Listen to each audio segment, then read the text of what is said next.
স্বাগত Asia news আপডেটে। আপনাদের সাথে আছি আমি মুক্তা ইসলাম। নির্বাচনে দলীয় এজেন্ডা বাস্তবায়নের প্রমাণ মিললে কঠোর আইনানুগ ব্যবস্থা গ্রহণ করা হবে বলে জানিয়েছেন স্বরাষ্ট্র উপদেষ্টা মোহাম্মদ জাহাঙ্গীর আলম চৌধুরী। সকালে আগারগাঁও কোস্ট গার্ডের অনুষ্ঠানে তিনি এই হুঁশিয়ারি দেন। স্বরাষ্ট্র উপদেষ্টা বলেন, নির্বাচন ও গণভোটে দায়িত্ব পালনের ক্ষেত্রে কোস্ট গার্ড সদস্যদের নিরপেক্ষতার প্রশ্নে সরকার বিন্দুমাত্র শৈথিল্য দেখাবে না। অবাধ, সুষ্ঠু, শান্তিপূর্ণ ও নিরপেক্ষ নির্বাচন নিশ্চিত করতে সারা দেশে প্রায় ৯ লাখ আইনশৃঙ্খলা বাহিনীর সদস্য মোতায়েন থাকবে বলেও জানান স্বরাষ্ট্র উপদেষ্টা। সহ্য করা হবে না।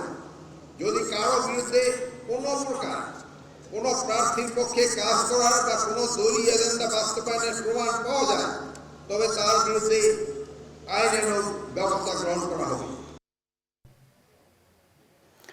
দ্বৈত নাগরিকত্ব তথ্য গোপনের অভিযোগে ঢাকা ১১ আসনে বিএনপি মনোনীত প্রার্থী ডক্টর এম.এ. কাইয়ুমের প্রার্থিতার বৈধতা চ্যালেঞ্জ করে ১১ দলীয় জোটের প্রার্থী ও জাতীয় নাগরিক পার্টির আহ্বায়ক নাহিদ ইসলামের রিট সরাসরি খারিজ করে দিয়েছেন হাইকোর্ট।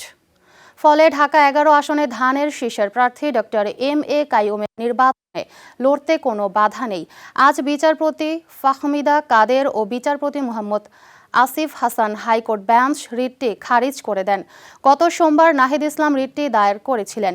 রিটে ঢাকা ১১ আসনে বিএনপি মনোনীত প্রার্থীর প্রার্থিতা স্থগিত চাওয়া হয়।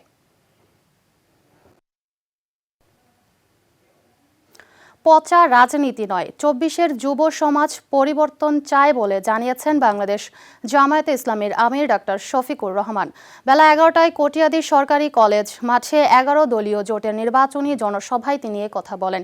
এ সময় জামায়াত আমির বলেন, জাতিকে বিভক্ত করার সুযোগ দেওয়া হবে না। ইনসাফের দেশ গড়ার সুযোগ দিতে জামায়াতকে ভোট দেওয়ার আহ্বান জানান তিনি। এর সমাবেশে কিশোরগঞ্জে বিভিন্ন আসনের প্রার্থীদের সকলের সঙ্গে পরিচয় করিয়ে দেন জামায়াত আমির ডাক্তার শফিকুর রহমান। ভারতের প্রধানমন্ত্রী নরেন্দ্র মোদীর সঙ্গে বাণিজ্য চুক্তিতে সম্মত হয়েছেন যুক্তরাষ্ট্রের প্রেসিডেন্ট ডোনাল্ড ট্রাম্প।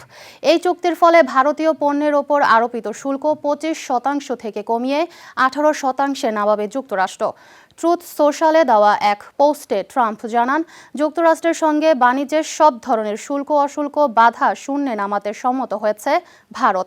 একই সঙ্গে তারা রাশিয়া থেকে তেল কেনাও বন্ধ করবে।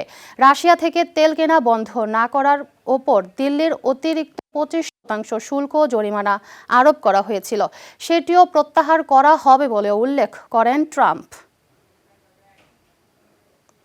টি-20 বিশ্বকাপের জন্য দাসুন সানাকাকে অধিনায়ক করে ১৫ সদস্যদের স্কোয়াড ঘোষণা করেছে শ্রীলঙ্কা। সোমবার ঘোষিত এই দলে জায়গা পেলেন না টেস্ট অধিনায়ক ধনঞ্জয়া ডি সিলভা। গত মাসের শুরুতে ১৮ মাস পর পাকিস্তানের বিপক্ষে ৩ ম্যাচের টি-20 সিরিজে ফিরিয়ে আনা হয়েছিল ডি সিলভাকে। ইংল্যান্ডের বিপক্ষে চলমান সিরিজে প্রথম ম্যাচে খেললেও দ্বিতীয় টি-20তে তাকে বাদ দেওয়া হয়। সিরিজের শেষ ম্যাচটি অনুষ্ঠিত হবে মঙ্গলবার। এর মধ্যেই তাকে ছেঁটে ফেলার খবর দিল দলটি। দর্শক, এই ছিল নিউজ আপডেট। ধন্যবাদ এতক্ষণ সাথে থাকার জন্য।